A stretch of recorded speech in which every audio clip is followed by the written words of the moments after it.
Hi everybody, thank you for joining me for today's video. My name is David. This channel is DeMars Coaching. This video is to detail signs of narcissistic abuse in relationships that you have. And it's not exclusive to someone you're dating. It could be a family member, it could be a friend, even co-workers, people that we have relationships with of all kinds, interpersonal relationships. And I'm going to go over a bunch of extensive signs, and it's not going to include everything. But I hope that anybody that's currently in a abusive relationship that's watching this video for answers, I hope that this video does give you some of those answers. And please go down below in the comment section and ask me anything you want, and I'll always try to answer them. I have a weekly Q&A as well. So I have many other videos. I have 1,000 videos. I have other videos that entail, what a narcissist is. Signs of narcissism. This is narcissistic abuse. It doesn't have to be a narcissist. It could be somebody with another personality disorder. It could be someone that's borderline. It could be someone that's a sociopath. It could be someone that doesn't have a personality disorder. Okay? You are experiencing these things in a relationship means you're experiencing narcissistic abuse. And first, I'm going to go over some of the things that you may experience after the relationship is over. First, get those out of the way. So this is after the relationship is over, but not exclusive to that. It could be during the relationship as well, especially maybe towards the end. So PTSD, post-traumatic stress disorder, and complex post-traumatic stress disorder. You may get this from relationships that have narcissistic abuse in them. We don't self-diagnose, but if you look up the symptoms and signs of those, you'll often see what you might be feeling. Could have depression, anxiety, hypervigilance, always looking for danger in people and everywhere in environments, self-doubt, pervasive toxic shame and guilt, emotional flashbacks of the relationship that take you back to the times that you're being abused, feelings of helplessness, hopelessness, and worthlessness, trouble sleeping and eating, plus many more. Like I said, I made many other videos about this. Feel free to watch them. So what I did is I've got about 10 signs, if not more. Signs that you're being narcissistically abused in your relationships, okay? And this could be any relationship, all right? So there's always a golden period. Not always, sorry. Typically, there's a golden period in the beginning. It's something that sweeps you off your feet, makes you stay committed to this relationship months down the road when it's bad. And it's, they put you on a pedestal and think you're great and amazing, and they tell you all these things and how beautiful you are and sexy and pretty and attractive, and I love you and I want you, and they make promises for the future, and I want to marry you and I want to have children, and let's get cell phones together, and let's rent a place together, and let's buy a house together, and let's start a business together, and let's get a car together, let me co-sign, you co-sign, and blah, blah, blah, blah, blah. And it just gets deep enmeshment very, very fast, and we think that we met the person that is, perfect for us, our soulmate, our partner for life. Not always, but typically there's that golden period in the beginning. But one biggest sign of a toxic relationship, that a relationship is dysfunctional, codependent, toxic, is breakups. Often breaking up and getting back together. And if you guys didn't do that, if you aren't doing that, maybe it's coming, but maybe there's a threat of that all the time. We don't do that. We don't give total ultimatums all the time and say, I'll leave you if you don't do this, or if you do this again, I'll leave you, I'll leave you, I'll leave you. There's got to be things that we may not tolerate and say, I can't tolerate this anymore, but we don't back it up with a threat to leave, okay? Number 2, somatic symptoms due to stress. Symptoms your body's experiencing due to the stressful relationship, which is the biggest source of stress typically, is our relationships. Sorry if you can hear kids playing outside, they're loud. Very common symptoms, or let's say the first signs, if you're a child being abused, is headaches and stomach aches. Headaches and stomach aches. And these can develop into much worse problems as you get into adulthood.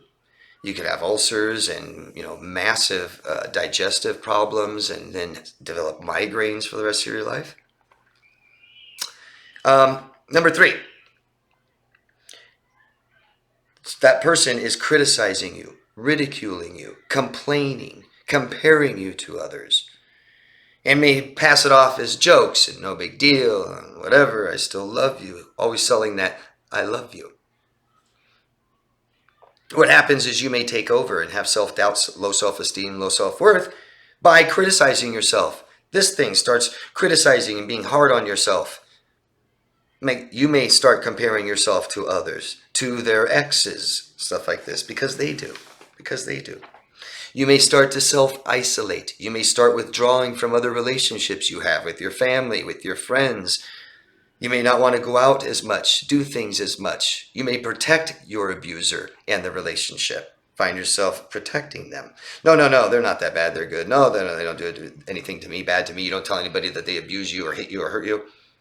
You may lose interest in yourself and your self-interest. You may even fear doing things that you usually loved doing. Number 5 is you may dissociate. You may feel suicidal. You may self-harm. You may self-sabotage as your life starts to fall apart. Number 6, the person may triangulate, bringing other people into this relationship. If they're not cheating on you, sexually, maybe they're cheating on you mentally, emotionally, talking to somebody, tell you they're talking to somebody. They may say, I talked to my friends about you and they said that I should leave you. Well, that's nice. That's awful, awful, awful thing to do. Everything becomes a threat. The people that they bring up, maybe it's a friend, right?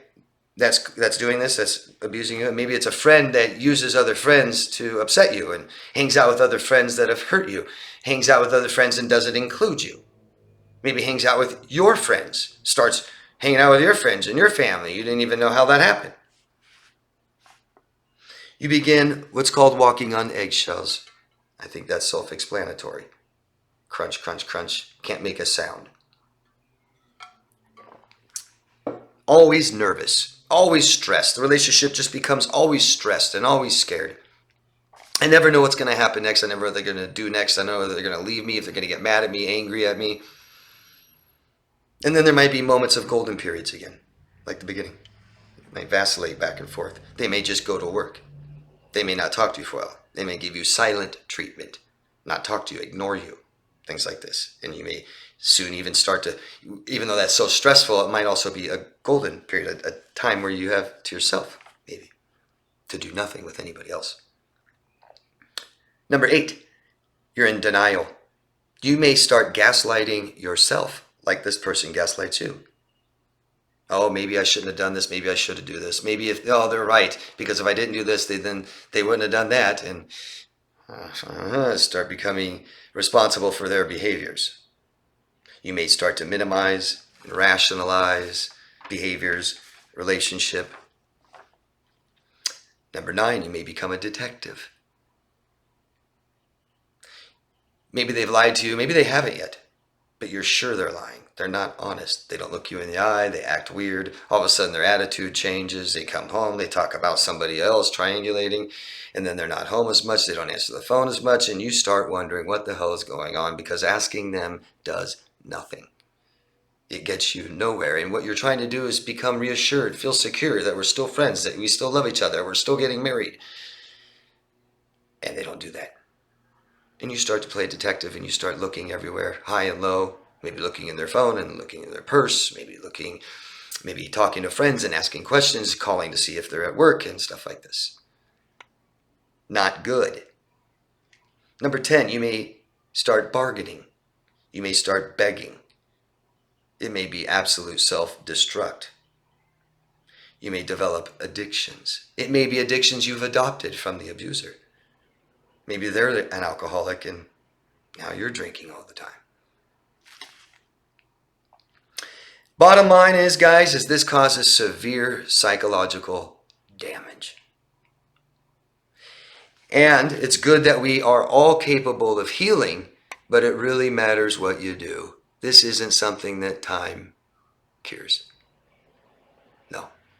Not time, not supplements, not hoping, not crossing our fingers, not meeting somebody else who's been abused too. Those aren't cures. There's only one. Talk therapy. Everything else would be supplemental. Everything else would be like living on vitamins. Talk therapy is what we need, guys. And it's not hard. It might be scary to do some change, to talk about things that hurt you. But when you find the right person, they make you feel good to do that. It feels better to do that. And we release these things and feel better and heal. And most importantly, we need to learn. So that person that you find needs to help you understand and learn so you don't do this again. Because the objective in these relationships is to feel comfortable, to be happy, exciting, to have fun, to grow together, to learn about other people, and to learn about yourself. And we aren't doing that in these types of relationships. So learn how to do that, okay? Find a mental health professional, counselor, therapist, a professional coach, someone like this, okay? Anybody has questions, please go down below and ask me. Anybody that has more to share about a narcissistic abusive relationship, please, please, please do so down below. Tell us your own experiences. Tell us what you've learned so you don't do this again anymore, so that others can learn from you and they don't do this anymore, okay? Anybody that wants coaching, you can find me at daviddemars.com. And always love yourself first, guys, okay? Bye-bye.